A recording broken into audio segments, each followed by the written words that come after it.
Good morning friends. देखिए, कल आपने पढ़ा था मुक्त मूलक प्रतिस्थापन अभिक्रियाएं। आज हम पढ़ेंगे योगात्मक अभिक्रियाएं। योगात्मक अभिक्रियाएं किसे कहते हैं वो देखिएगा। योगात्मक अभिक्रिया को मतलब क्या होता है, जब दो अणु आपस में जुड़कर एक नए अणु का निर्माण करते हैं तो उसे हम कहते हैं योगात्मक अभिक्रियाएं। ये अभिक्रियाएं जो होती हैं, ये अभिक्रियाएं या इन अभिक्रियाओं में एक पाई बॉन्ड ब्रेक होता है, एक पाई बॉन्ड टूटता है और दो नए सिग्मा बॉन्ड बनते हैं। क्लियर? तो मतलब यहाँ पर एक पाई बॉन्ड टूटेगा और दो नए सिग्मा बॉन्ड बनेंगे। क्लियर है? इन अभिक्रियाओं। दूसरी बात क्या है कि इन अभिक्रियाओं में क्या होता है, इन अभिक्रियाओं में असंतृप्त यौगिक संतृप्त यौगिक में परिवर्तित होता है। क्लियर? असंतृप्त का मतलब द्विबंध और त्रिबंध वाला यौगिक एकल बंध वाले यौगिक में परिवर्तित होता है। इन्हें कहते हैं योगात्मक अभिक्रियाएं। और यह अभिक्रियाएं किन के द्वारा दी जाती है? यह अभिक्रियाएं उन यौगिकों के द्वारा प्रदर्शित की जाती है जिनमें द्विबंध या त्रिबंध होते हैं, जैसे alkene, alkyne, alkadiene, carbonyl compounds, aldehyde ketone, इनके द्वारा प्रदर्शित होती हैं। तो हम बात करें योगात्मक अभिक्रियाओं में, तो योगात्मक का मतलब क्या है, वे अभिक्रियाएं जिनमें दो या दो से अधिक प्रकार के अणु आपस में जुड़कर एक नए यौगिक का निर्माण करते हैं, योगात्मक अभिक्रियाएं कहलाते हैं। इन अभिक्रियाओं में एक पाई बॉन्ड टूटता है और दो नए सिग्मा बंध का निर्माण होता है। क्लियर? इनमें क्या होता है, मेनली असंतृप्त यौगिक जो है, असंतृप्त जो है वो संतृप्त में परिवर्तित होता है, मतलब द्विबंध और त्रिबंध जो है वो एकल बंध में परिवर्तित होता है। और यहाँ ये कौन कौन से यौगिक रहते हैं जिनमें C+1C होता है या C++C होता है, या एल्काडाइन या कार्बोनिल में एल्डिहाइड हो गया और कीटोन हो गया, ये रहते हैं आपके योगात्मक अभिक्रियाएं। क्लियर? अब हम बात करें यहाँ पर कि योगात्मक अभिक्रियाएं जो होती हैं वो दो प्रकार की होती है। पहली होती है इलेक्ट्रॉन स्नेही योगात्मक अभिक्रियाएं और दूसरी होती है नाभिक स्नेही योगात्मक अभिक्रियाएं। जैसे मान लो आपको ये एक एल्कीन है, इस पर योग कराना है HX का। क्लियर? और HX का योग होगा तो कुछ नहीं होगा, एक पाई बॉन्ड टूटेगा तो यहाँ पर जब ये पाई बॉन्ड टूटेगा जनरली तो एक पे माइनस आएगा और एक पे प्लस आएगा। जिसका योग करा रहे हो उसको भी माइनस प्लस लेना सीख लो। H कम विद्युत ऋणी है तो प्लस आएगा और H अधिक विद्युत ऋणी है तो माइनस आएगा। तो यहाँ पे क्या होगा, यहाँ पर जिस पे प्लस है उस पे तो जुड़ेगा माइनस और जिस पे माइनस है उस पे जुड़ेगा प्लस। क्लियर? तो यहाँ देखिए ये पाई बॉन्ड टूटा और यहाँ पर ये दो नए सिग्मा बंध का निर्माण हुआ, तो इसे कहते हैं योगात्मक अभिक्रियाएं। क्या कहते हैं इसे? योगात्मक अभिक्रियाएं कहते हैं। ये योगात्मक अभिक्रियाएं दो प्रकार की होती है, इलेक्ट्रॉन स्नेही और नाभिक स्नेही। तो ये जो H+ है ये तो इलेक्ट्रॉन स्नेही है और X- है वो नाभिक स्नेही है। यहाँ जुड़ तो दोनों ही रहे हैं, इलेक्ट्रॉन स्नेही भी जुड़ रहा है और नाभिक स्नेही भी जुड़ रहा है। तो फिर अपन कैसे पता करेंगे कि ये अभिक्रिया इलेक्ट्रॉन स्नेही योगात्मक है या नाभिक स्नेही योगात्मक है? ओके, तो इसे पता करने के लिए हमें क्या करना है, हमें यहाँ पर दोनों का योग करके देखना है और जिसके योग से अधिक स्थायी मध्यवर्ती बनता है वो वाला पथ होगा।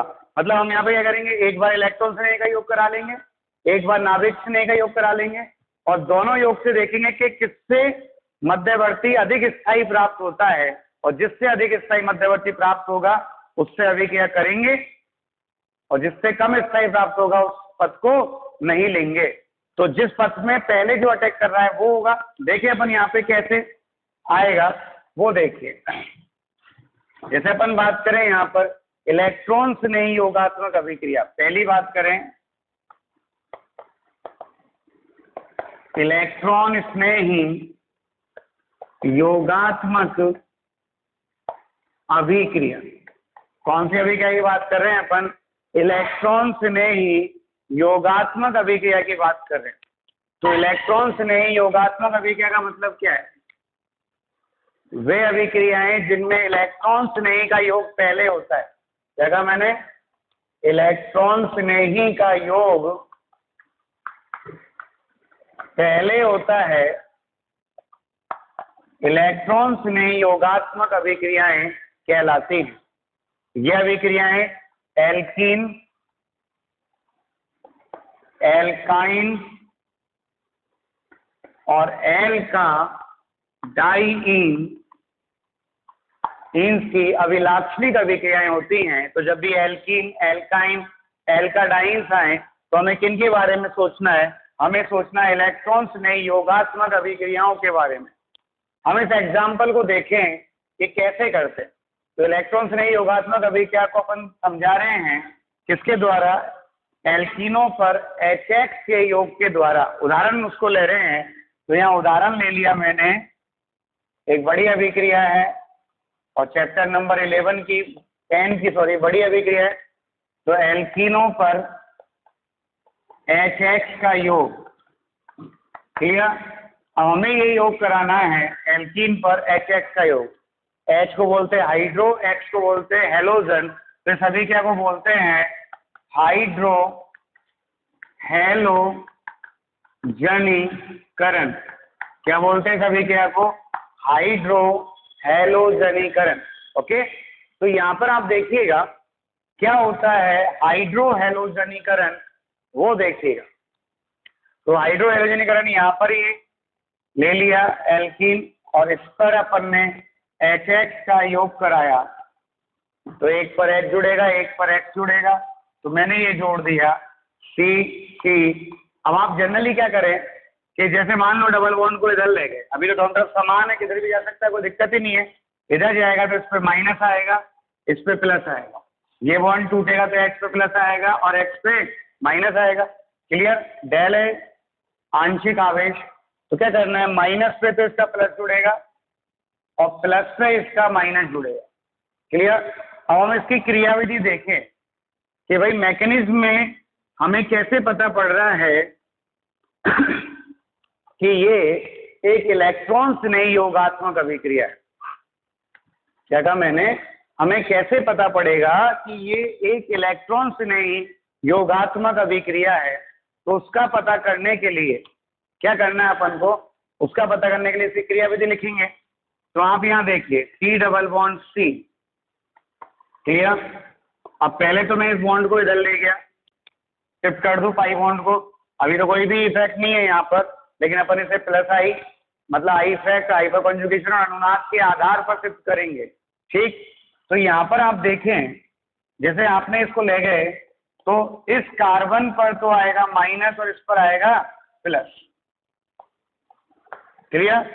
तो माइनस पे तो जुड़ेगा। अब यहाँ पे देखो आपके पास इलेक्ट्रॉन्स नहीं है H प्लस, क्या है ये आपका इलेक्ट्रॉन्स नहीं, और ये आपका नाभिक नहीं है H माइनस, क्या है आपका ये नाभिक नहीं।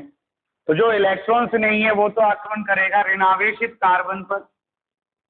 तो ऋणावेशित कार्बन पर आक्रमण करा दिया अपन ने। तो यहाँ पे क्या बना? C, ये H तो इससे जुड़ गया, तो H तो यहाँ जुड़ गया और इस कार्बन पे क्या बचा? प्लस। और कार्बन में प्लस बनता है तो इसे कहते हैं अपन कार्ब कैटायन।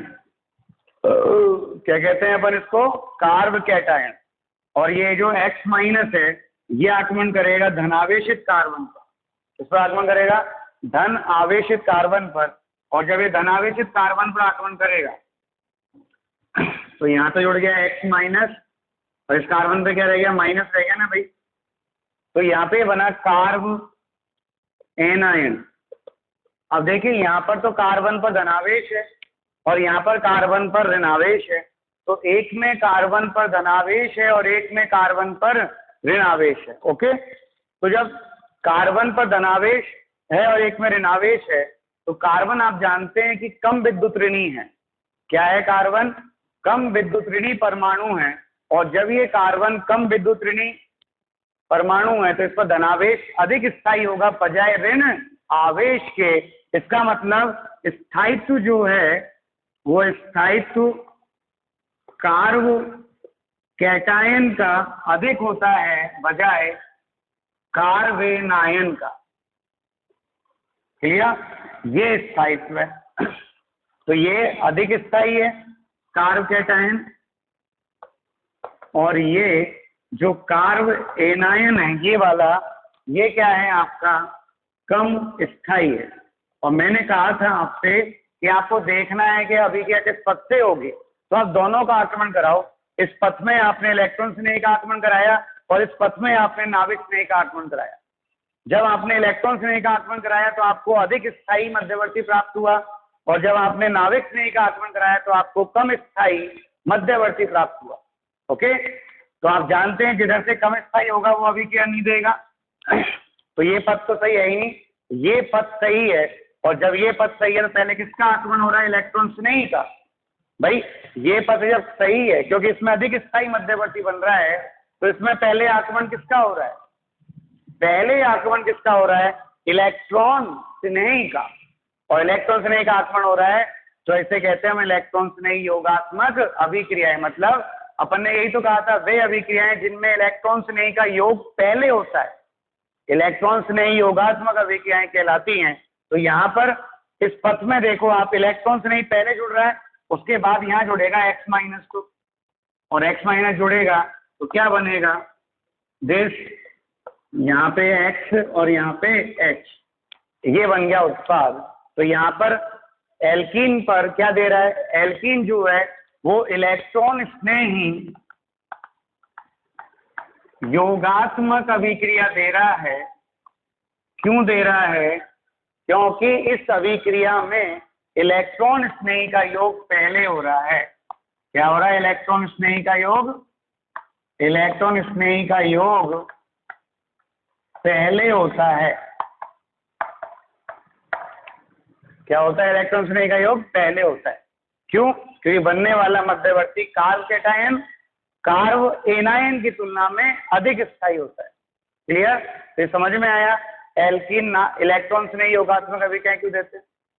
अब इन अभिक्रियाओं में देखें अपन, ये अपन ने इसकी पूरी क्रियाविधि ले ली। इस क्रियाविधि में देखें अपन, मध्यवर्ती क्या प्राप्त हुआ? मध्यवर्ती प्राप्त हुआ कार्ब कैटायन। तो इस अभिक्रिया में जो मध्यवर्ती है, कौन सा वर्ती है? मध्यवर्ती है, वो मध्यवर्ती बन रहा है कार्ब कैटायन। और मैंने कहा था कि जिस अभिक्रिया में मध्यवर्ती कार्ब कैटायन बनता है, उस अभिक्रिया में आपको पुनर्विन्यास देखना है। क्या कहा मैंने? जिस अभिक्रिया में मध्यवर्ती कार्ब कैटायन बनता है, उस अभिक्रिया में आपको पुनर्विन्यास देखना है। क्लियर? तो इस अभिक्रिया में पुनर्विन्यास होगा। अब हम यहाँ पर पहले तो वो एग्जाम्पल लेते हैं जिनमें कोई पुनर्विन्यास नहीं होता, फिर बात करेंगे पुनर्विन्यास वाले। क्लियर है ना भाई? तो यहाँ पर हम पहले वो एग्जाम्पल ले रहे हैं जिनमें कोई पुनर्विन्यास नहीं होता। ये इंपॉर्टेंट रिएक्शन है राजस्थान बोर्ड के हिसाब से भी और कमीशन के हिसाब से भी। राजस्थान बोर्ड में चैप्टर नंबर 10 में, तो आप यहाँ देखिएगा कैसे आएगा। अब आपने जैसे ये सिंपल हेक्सेन ले लिया CH2 डबल बॉन्ड CH2 और इस पर योग कराया HCl का। कुछ नहीं करना, एक पर H जोड़ना है, एक पर Cl जोड़ना है, फिर पाई बॉन्ड हटाया और पाई बॉन्ड हटाकर क्या करना है? एक पर Cl जोड़ना और एक पर H जोड़ना है, ये उत्पाद बन गया। लेकिन जब अपने पास असम्मित एल्कीन है ऐसे, जिसमें दोनों तरफ अलग अलग समूह है, इधर अलग है इधर कुछ है ही नहीं, अब कहाँ पर तो H जुड़ेगा और कहाँ पर Cl जुड़ेगा ये देखना है। तो ऐसी स्थिति में हम पढ़ते हैं यहाँ पर, अभी हम वो एग्जाम्पल ले रहे हैं जिनमें पुनर्विन्यास नहीं है, तो हम यहाँ पे पढ़ते हैं पहले मार्कोनिकॉफ का नियम। क्या पढ़ते हैं अपन यहाँ पहले? मार्कोनिकॉफ का नियम। मार्कोनिकॉफ का नियम क्या कहता है? मार्कोनिकॉफ का नियम कहता है कि जब किसी असम्मित एल्कीन पर HX यहाँ पे वाटर भी लिख सकते हैं आप। अपन अभी सी अभी क्या के लिए लिख रहे हैं, तो अपन ने यहाँ पे HX ले लिया। जब किसी एल्कीन पर HX का योग कराया जाता है, योग कराया जाता है, तो H प्लस उस द्विबंधित कार्बन पर जुड़ता है, कार्बन पर जुड़ता है, जिस पर पहले से ही अधिक हाइड्रोजन उपस्थित हो, या जिस पर अपन डायरेक्ट लिख दें, जिस पर अधिक हाइड्रोजन उपस्थित हो। क्लियर? तो ये क्या कहता है, ये कहता है कि जब किसी असममित एल्कीन पर, किस पर, असममित एल्कीन पर HX का योग कराया जाता है, तो H प्लस उस द्विबंधित कार्बन पर जुड़ता है जिस पर अधिक हाइड्रोजन परमाणु जुड़े हों। क्या कहा मैंने?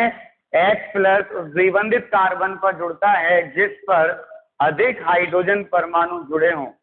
तो हमें यहाँ पे जोड़ना है। तो यहाँ देखो, ये द्विबंधित कार्बन है। क्लियर? पहले तो अपन अपना नियम पढ़ लेते हैं कि H प्लस उस द्विबंधित कार्बन पर जुड़ेगा जिस पर अधिक हाइड्रोजन हो। यहाँ 2 हाइड्रोजन है, यहाँ 1 हाइड्रोजन है, तो H 2 वाले पे जुड़ेगा और Cl 1 वाले पे जुड़ेगा। तो ये क्या कहता है, CH3CH CH2 और यहाँ पे आया H और यहाँ पे आया Cl। ये कहता है मार्कोनिकॉफ का नियम। अब मान लो आपको मार्कोनिकॉफ का नियम याद नहीं होता। भाई मार्कोनिकॉफ का नियम तो क्या कहता है, जब किसी असममित एल्कीन पर HX का योग कराया जाता है तो H वहां जुड़ता है जहां पर हाइड्रोजन अधिक हो। क्लियर? अब नहीं हो याद तो अपन देखें, CH3 कैसा है, प्लस आई। कैसा है? प्लस आई है। और CH3 इसके साथ हाइपर कॉन्जुगेशन प्रभाव भी दर्शाएगा। तो ये प्लस आई है, प्लस हाइपर कॉन्जुगेशन है। ये दोनों प्रभाव इलेक्ट्रॉन को इधर धकेल रहे हैं, इधर धकेले तो इलेक्ट्रॉन इधर जाएंगे, इधर जाएंगे तो इस पे क्या आएगा, माइनस डेल, और इस पे क्या आएगा, प्लस डेल। H और Cl का बंध टूटेगा तो Cl अधिक विद्युत ऋणी है, इस पे माइनस आएगा और H पे प्लस आएगा। क्या करना, माइनस पे प्लस जोड़ना है, प्लस पे माइनस जोड़ना है, यही बनेगा। अगर आपको मार्कोनिकॉफ नहीं याद होता तो ऐसे कर लीजिएगा। बाकी मार्कोनिकॉफ सीधा नियम है जो क्या कहता है, जो ये कहता है कि जब किसी असममित एल्कीन, असममित एल्कीन का मतलब क्या है, द्विबंधित कार्बन के दोनों ओर भिन्न भिन्न समूह जुड़े हों तो वो कहलाता है असममित एल्कीन। तो ये कहता है कि जब किसी असममित एल्कीन पर HX का योग कराया जाता है तो हाइड्रोजन परमाणु या H प्लस आयन उस द्विबंधित कार्बन पर जुड़ता है जिस पर हाइड्रोजन की संख्या अधिक हो। क्लियर? ये कहता है मार्कोनिकॉफ का नियम। तो जिस पर हाइड्रोजन की संख्या अधिक है उस पे तो जुड़ेगा हाइड्रोजन। जैसे आपने ये ले लिया एग्जाम्पल, CH3 और CH3, C double bond CH, okay, इस पे योग कराया आपने HBr का। किसका कराया? HBr का कराएंगे आप। तो यहाँ पे क्या होगा, जहाँ हाइड्रोजन ज्यादा है वहां तो हाइड्रोजन जुड़ेगा, जहाँ कम है वहां पे Br जुड़ेगा, ये डबल बॉन्ड हट जाएगा। और क्या कहता है मार्कोनिकॉफ, देखो इधर भाई, ये डबल बॉन्ड हटा दिया अपन ने, ये लगा दिया CH2। तो जहाँ हाइड्रोजन ज्यादा है वहां तो हाइड्रोजन जुड़ेगा और जहाँ हाइड्रोजन कम है वहां पर जो ऋणायन है Cl minus Br minus I minus वो जुड़ेंगे। क्लियर? और जैसे आपने ये ले लिया CH3C डबल बॉन्ड CH और CH3 HBr। क्लियर? अब यहाँ पे अपन मार्कोनिकॉफ नियम लगाते हैं तो आप लगाइएगा मार्कोनिकॉफ का नियम। क्या बनता है, CH और CH3। तो यहाँ हाइड्रोजन ज्यादा है द्विबंधित कार्बन पर, यहाँ कम है, तो हाइड्रोजन जब यहाँ ज्यादा है तो यहाँ पर तो जुड़ेगा H और जब यहाँ कम है तो यहाँ जुड़ेगा Br। क्या जुड़ेगा यहाँ पर? Br। और एग्जाम्पल लें अपन, जैसे अपन ने ये एग्जाम्पल ले लिया, मान लो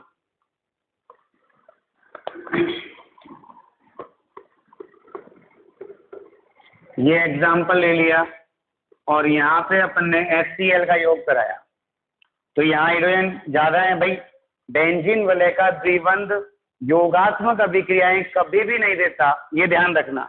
ये इलेक्ट्रॉन्स नहीं, प्रतिस्थापन देता है, योगात्मक नहीं देता। योगात्मक अभिक्रिया है तो एल्कीन का द्विबंध देगा ये वाला द्विबंध अलग है, ये वाला द्विबंध अलग है, प्रकृति दोनों की अलग अलग। ये इलेक्ट्रॉन से योगात्मक देता है, ये इलेक्ट्रॉन से प्रतिस्थापन देगी बल है। तो योगात्मक यहाँ करना है। इस द्विबंधित कार्बन से 2 हाइड्रोजन जुड़ रहे हैं, इस द्विबंधित कार्बन से 1 हाइड्रोजन जुड़ रहा है। तो आप लगा दीजिए यहाँ पर मार्कोनिकॉफ का नियम। क्या लगा दीजिए यहाँ पर? मार्कोनिकॉफ का नियम लगा दीजिए। तो मार्कोनिकॉफ का नियम में क्या कहते हैं? ये द्विबंध को हटाएंगे, जहाँ हाइड्रोजन ज्यादा है वहाँ हाइड्रोजन जुड़ेगा, जहाँ कम है वहाँ पे Cl जुड़ेगा। ये है आपके मार्कोनिकॉफ का नियम। कोई प्रॉब्लम है तो आप बताइएगा सर ये प्रॉब्लम है क्या भाई? नहीं है तो चलिए अपन और एग्जाम्पल लेते हैं। क्लियर है यहाँ तक? तो ये तो हो गया मार्कोनिकॉफ का नियम। अब आपको अगर डायरेक्ट नियम आता है तो कर दो, लेकिन ये वो एग्जाम्पल है जिनमें पुनर्विन्यास नहीं होता। आप ये ध्यान रखें कि सभी के पुनर्विन्यास भी होता है, तो हम पुनर्विन्यास वाले एग्जाम्पल भी लेंगे अभी। ठीक है, पहले अपन मार्कोनिकॉफ को देख लेते हैं। जैसे आपने ये लिया, सपोज दैट ये डबल बॉन्ड ले लिया और यहाँ पे आपने HBr ले लिया। तो इस डबल बॉन्ड का मतलब है यहाँ पे CH2 है और यहाँ डबल बॉन्ड है, तो 1 2 3 4 वैलेंसी पूरी है, तो यहाँ केवल कार्बन ही है। तो हाइड्रोजन कहाँ ज्यादा है? यहाँ पर है। तो मार्कोनिकॉफ क्या कहता है? जहाँ हाइड्रोजन ज्यादा है वहाँ तो हाइड्रोजन जुड़ेगा, जहाँ कम है वहाँ पे Br जुड़ेगा। तो यहाँ क्या बनेगा? यहाँ क्या बनेगा?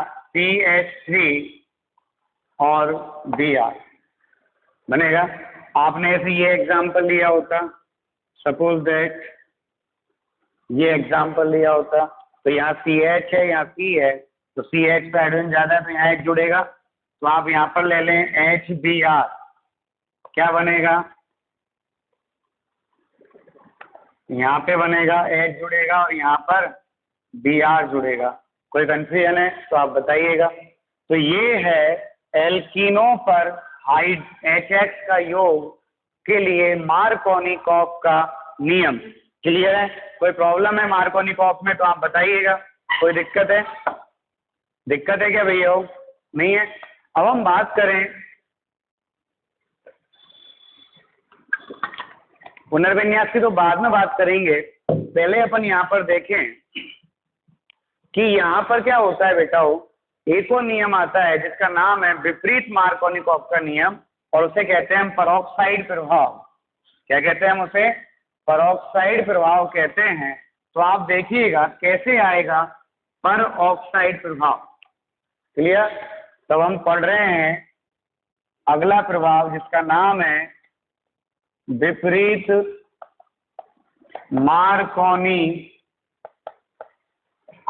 का नियम या परऑक्साइड प्रभाव या खराश प्रभाव। विपरीत मार्कोनिकॉफ का नियम या परऑक्साइड प्रभाव या खराश प्रभाव इफेक्ट, ये 3 नाम। ये प्रभाव केवल और केवल एल्कीनों पर HBr के योग के लिए एप्लीकेबल होता है, वो भी परऑक्साइडों की उपस्थिति में। HF, HCl, HI पर लागू नहीं होता। वो क्यों नहीं होता वो अभी बताएंगे।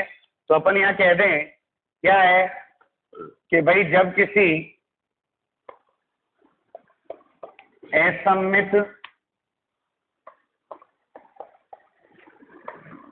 एल्कीन पर परऑक्साइड की उपस्थिति में HBr, ये ध्यान रखना बस केवल HBr है, HI नहीं होगा, यहाँ पर HCl नहीं होगा, HF नहीं होगा। ये नियम केवल और केवल HBr पर लागू होता है। बस उपस्थिति किसकी होनी चाहिए? परऑक्साइड की। तो जब किसी असममित एल्कीन पर परऑक्साइड की उपस्थिति में HBr का योग कराया जाता है, क्या कराया जाता है भाई? HBr का योग कराया जाता है, तो हाइड्रोजन कम कार्बन वाले, हाइड्रोजन कम हाइड्रोजन परमाणु वाले, हाइड्रोजन परमाणु वाले कार्बन से जुड़ता है, क्लियर, से जुड़ता है, इसे परोक्साइड प्रभाव या खराश प्रभाव या विपरीत मार्कोनिकॉफ नियम भी कहते हैं, क्लियर। तो यहाँ पर ये क्या कह रहा है, जब परोक्साइड की उपस्थिति में किसी असममित एल्कीन पर, पहले तो यहाँ देख लें परोक्साइड की उपस्थिति है, तो परोक्साइड की उपस्थिति में किसी असममित एल्कीन पर HBr का योग कराया जाता है, तो हाइड्रोजन परमाणु उस द्विबंधित कार्बन पर जुड़ता है जिस पर हाइड्रोजन की संख्या कम है। तो ये उल्टा हो गया मार्कोनिकॉफ के, क्योंकि मार्कोनिकॉफ तो क्या कहता था, मार्कोनिकॉफ तो कहता था कि हाइड्रोजन परमाणु उस द्विबंधित कार्बन पर जुड़ता है जिस पर हाइड्रोजन अधिक है, और ये क्या कहता है, ये कहता है कि हाइड्रोजन उस द्विबंधित कार्बन पर जुड़ता है जिस पर हाइड्रोजन कम है, क्लियर। उल्टा हो गया, और उल्टा हो गया तो इसे कहते हैं अपन परोक्साइड प्रभाव। अपन यहाँ देखें तो विपरीत मार्कोनिकॉफ का नियम देखें अपन यहाँ पर, जैसे आपने ये लिया CH3CH डबल बॉन्ड CH2 और यहाँ पर हमने योग कराया HBr का, किसकी उपस्थिति में, परोक्साइड। तो आपको देखना है कि भाई परोक्साइड प्रभाव लग रहा है कि नहीं लग रहा है। तो उसे देखने के लिए सबसे पहले तो ये देखें कि एल्कीन है, HBr है, और HBr के बाद वहाँ परोक्साइड उपस्थित है या नहीं है। अगर परोक्साइड उपस्थित है तो ही परोक्साइड प्रभाव लगेगा, नहीं है तो नहीं लगेगा, क्लियर। तो यहाँ पे आप देखिएगा परोक्साइड उपस्थित है, क्लियर, तो परोक्साइड प्रभाव लगेगा। तो परोक्साइड प्रभाव क्या कहता है, मार्कोनिकॉफ नियम के विपरीत सोचना है आपको। तो ये मान लो आपका असममित एल्कीन था, ये डबल बॉन्ड हटाया भाई, और यहाँ पर जहाँ पहले तो क्या था मार्कोनिकॉफ में, जहाँ हाइड्रोजन ज्यादा था हाइड्रोजन जुड़ रहा था। इस नियम में जहाँ हाइड्रोजन कम है वहाँ हाइड्रोजन जुड़ेगा, हाइड्रोजन यहाँ जुड़ेगा और Br यहाँ जुड़ेगा, क्लियर। ऐसा क्यों, ऐसा हम इसकी क्रियाविधि से देखें, मैकेनिज्म से देखें। तो इसकी क्रियाविधि कौन सी है, इसकी क्रियाविधि है मुक्त मूलक क्रियाविधि, इसमें मुक्त मूलक बनता है, क्लियर। तो यहाँ पे हमने परोक्साइड ले लिया ROOR, इसका पहले तो होता है समांश विखंडन। भाई परोक्साइड का क्या होता है, समांश विखंडन होगा। मुक्त मूलक अभिक्रियाएं अधिकांश से परोक्साइड की उपस्थिति में ही होंगी, क्लियर। तो यहाँ पर ये इलेक्ट्रॉन इधर जाएगा और ये इलेक्ट्रॉन इधर जाएगा, तो यहाँ क्या बनेगा, 2RO मुक्त मूलक बनेगा। अब ये RO मुक्त मूलक क्रिया करेगा किससे, ये RO मुक्त मूलक क्रिया करेगा HBr से। तो यहाँ पर इस HBr का समांश विखंडन होगा, ये एक इलेक्ट्रॉन इधर आ जाएगा तो ये तो बन जाएगा ROH, और ये प्राप्त हो गया Br मुक्त मूलक, तो ये तो बन गया Br मुक्त मूलक, और प्लस ये हो गया ROH। तो ये तो बॉन्ड बन गया और Br पर एक इलेक्ट्रॉन रह गया, तो ये बन गया Br मुक्त मूलक। तो ये कहलाता है अभिक्रिया प्रारंभक। क्या कहलाता है, अभिक्रिया प्रारंभक कहलाता है, मतलब अभिक्रिया को प्रारंभ करने वाला। तो अभिक्रिया को प्रारंभ कौन कर रहा है, मुक्त मूलक, इसलिए इसे कहते हैं मुक्त मूलक क्रिया विधि, क्लियर। अब यहाँ पे देखो ये मुक्त मूलक कैसे अटैक करेगा। अब ये मुक्त मूलक अटैक करता है आपके क्रिया कारक पर, क्लियर, और क्रिया कारक पर अटैक करेगा। तो क्रिया कारक पर कैसे अटैक करेगा, ये मुक्त मूलक मान लो Br मुक्त मूलक, पहले ये यहाँ अटैक करे, ये दो इलेक्ट्रॉन है, ये इस पे जुड़े Br मुक्त मूलक इस वाले कार्बन पर, तो इसको मैंने दे दिया A पाथ, और A पाथ दे दिया, तो यहाँ पे क्या बनेगा देखो आप, CH3CH, इस पे क्या आ रहा है, एक इलेक्ट्रॉन ये दे रहा है मुक्त मूलक, और CH2, और क्या जुड़ गया इस पर, Br, क्या जुड़ गया इस पर, Br, क्लियर। एक ये बन गया। अब Br जो है वो यहाँ अटैक ना करके, भाई ये A वाला आ गया, अब ये Br यहाँ अटैक नहीं करके इस वाले कार्बन पर अटैक कर दे, तो Br जब यहाँ पे अटैक करेगा, है ना, तो देखना ये दो इलेक्ट्रॉन है, इसको मैं यहाँ लिख देता हूँ Br मुक्त मूलक। अब ये यहाँ अटैक कर रहा है इस कार्बन पे, तो ये इलेक्ट्रॉन इस कार्बन का ही है, तो ये बॉन्ड टूट गया, यहाँ CH2 मुक्त मूलक आ गया और ये Br यहाँ जुड़ गया, तो ये हमने दे दिया B पाथ। क्या बनेगा, CH3CH Br, और CH3। क्लियर? तो ए वाले में तो कहाँ अटैक करा था Br ने? ए वाले ने तो इस कार्बन पर करा था, तो ये बना। ये दो बार अटैक कराना है अलग अलग, एक बार ए की साइड से, एक बार बी की साइड से। एक बार Br मुक्त मूलक इस कार्बन पर अटैक करा तो ये मुक्त मूलक बनेगा। अब यहाँ जो ये मुक्त मूलक बना CH2 मुक्त मूलक, ये 1 डिग्री है, और ये बना CH मुक्त मूलक, ये 2 डिग्री है। और मुक्त मूलक का स्थायित्व क्या होता है भाई? अगर अपन से कोई बात करे कि मुक्त मूलक का स्थायित्व क्या होता है, तो स्थायित्व होता है 3 डिग्री सबसे ज्यादा, फिर 2 डिग्री और फिर 1 डिग्री। क्या कहा मैंने?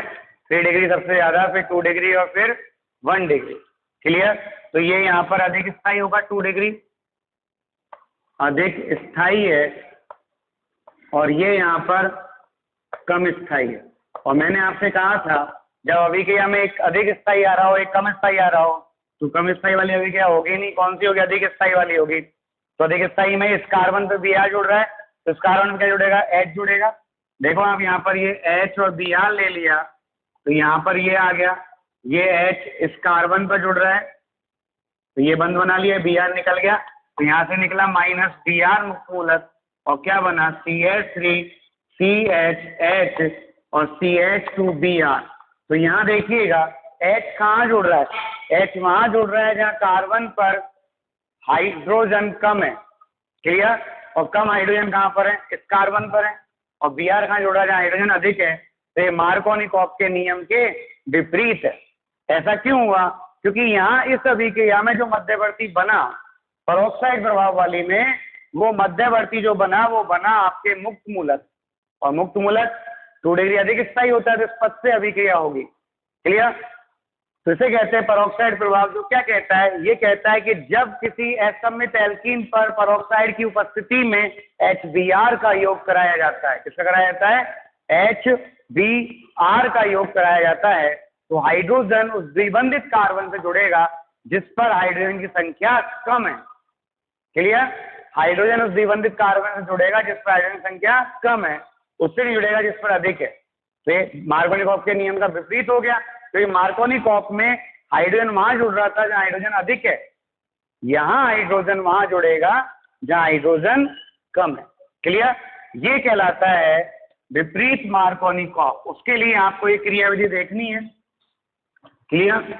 अब जैसे मान लो आप क्या कह सकते हैं कि मार्कोनिकॉफ का नियम देखो, केवल HBr के योग पर लगता है, के योग पर लगता है, HI पर नहीं लगता, HF पर नहीं लगता, HCl पर नहीं लगता। क्यों नहीं लगता? वो देखिए, यहाँ इस अभिक्रिया में जब HBr टूटा था तो मुक्त मूलक बना था, तो इसका समांश विखंडन हो रहा है। HF और HCl में क्लोरीन और क्लोरीन की विद्युत ऋणताएं बहुत अधिक होती हैं, जिससे यहाँ पर बंध सामर्थ्य बहुत अधिक होता है, तो यहाँ आयनिक विखंडन होगा, मुक्त मूलक विखंडन नहीं होगा। जबकि HI क्या होता है? एक प्रबल अपचायक होता है जो बनने वाले उत्पाद को, या HI प्रबल अपचायक है जो खुद I2 में ऑक्सीकृत हो जाता है।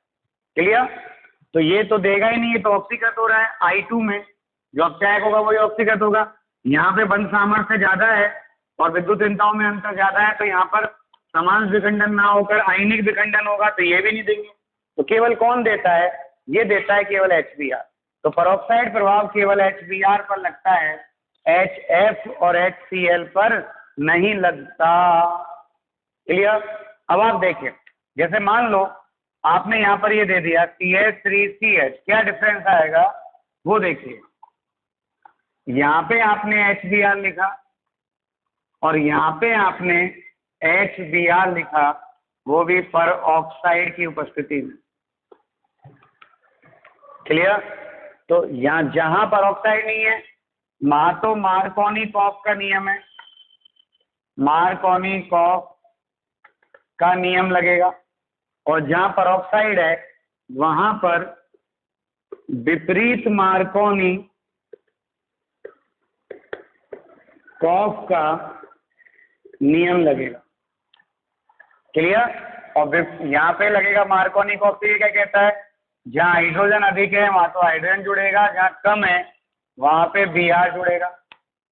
क्लियर। और यहाँ पर विपरीत मार्कोनिकॉफ में क्या होता है, जहां पर हाइड्रोजन अधिक है वहां तो Br जुड़ेगा और जहाँ हाइड्रोजन कम है वहां पर हाइड्रोजन जुड़ेगा।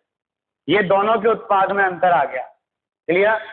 ये है मार्कोनिकॉफ और विपरीत मार्कोनिकॉफ।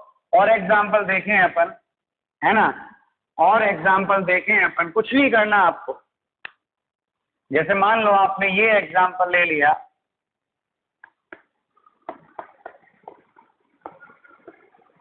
ये एग्जाम्पल ले लो, और यहां पर आपने HBr ले लिया और पेरोक्साइड ले लिया।